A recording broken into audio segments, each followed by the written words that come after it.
Assalamualaikum warahmatullahi wabarakatuh. Perkenalkan, nama saya Hanum Salsabila Hikmatul Ijah dengan NIM akhir 108. Di sini saya akan membahas tentang faktor aging dan juga zikir dalam menghambat aging. Nah, oke. Faktor aging itu menurut Ratnawati pada tahun 2017, faktor yang mempengaruhi proses penuaan itu ada 6, yaitu yang pertama genetik, yang kedua nutrisi atau makanan, ketiga status kesehatan, keempat pengalaman hidup, yang kelima lingkungan, dan yang keenam stres. Oke, kita bahas yang pertama yaitu ada genetik. Nah, kematian sel itu merupakan mekanisme pengendalian fungsi sel yang dikaitkan dengan peran DNA dalam seluruh program kehidupan. Nah, sepasang kromosom X itu adalah sel perempuan. Nah, sedangkan laki-laki itu hanya satu kromosom X. Nah, kromosom X ini ternyata membawa unsur kehidupan bagi perempuan. Nah, dimana sehingga itu umur perempuan itu lebih panjang daripada laki-laki. Nah, yang kedua yaitu ada nutrisi. Nah, keseimbangan reaksi kekebalan tubuh itu dapat terganggu jika kondisi nutrisi yang kita konsumsi itu kurang atau berlebihan. Nah, yang ketiga ada status kesehatan. Nah, proses penuaan itu sebenarnya tidak benar-benar disebabkan oleh suatu penyakit yang selama ini dikaitkan dengan proses penuaan. Nah, penyakit tersebut itu lebih disebabkan oleh faktor luar yang berlangsung tetap dan berkepanjangan serta merugikan. Nah, yang keempat ada pengalaman hidup. Nah, paparan sinar matahari. Jadi kulit itu akan mudah menjadi kerut, kusam, dan ternoda. Kulit itu karena tidak terlindungi dari sinar matahari. Nah, yang B itu kurang olahraga. Jadi olahraga itu dapat membantu melancarkan sirkulasi darah serta membantu pembentukan otot. Nah, yang C itu mengkonsumsi alkohol. Jadi alkohol itu dapat menyebabkan peningkatan aliran darah dan juga memperbesar pembuluh darah dekat permukaan kulit.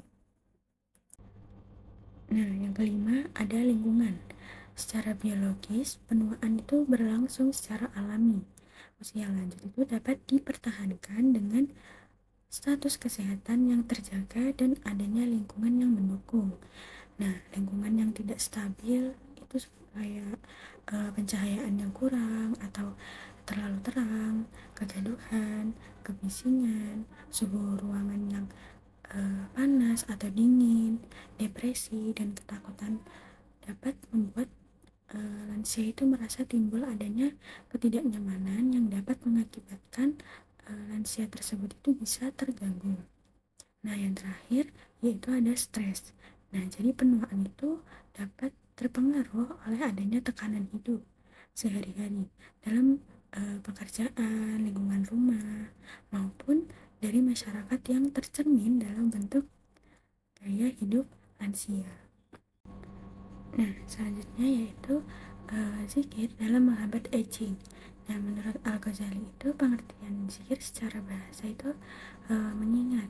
Nah, sedangkan menurut istilah yaitu ikhtiar sungguh-sungguh untuk mengalihkan gagasan, pikiran, dan perhatian manusia menuju Tuhan dan akhirat. Nah, zikir ini bertujuan untuk membalikkan keseluruhan karakter manusia dan mengalihkan perhatian utama seseorang dari dunia yang sudah sangat dicintai menuju akhirat yang sejauh ini belum dikenali sama sekali.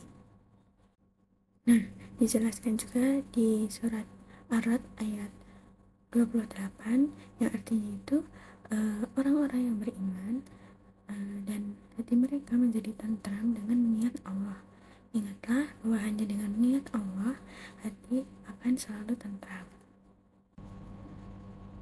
Nah, ditunjukkan juga hasil penelitian yang dilakukan oleh Rasmin Ilham, Hamna Foni, dan juga Mirandi Abdullah yang dilakukan di Panti Gria Lansia Janati itu menunjukkan bahwa sebelum pemberian terapi zikir dan meditasi itu didapatkan 4 pasien dengan kategori stres sedang dan 1 pasien dengan kategori stres berat.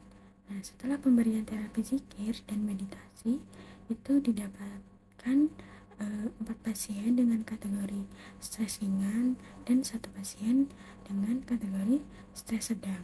Nah, dapat disimpulkan itu bahwa terapi zikir itu memberikan ketenangan jiwa pada lansia di panti Gria Lansia Janati.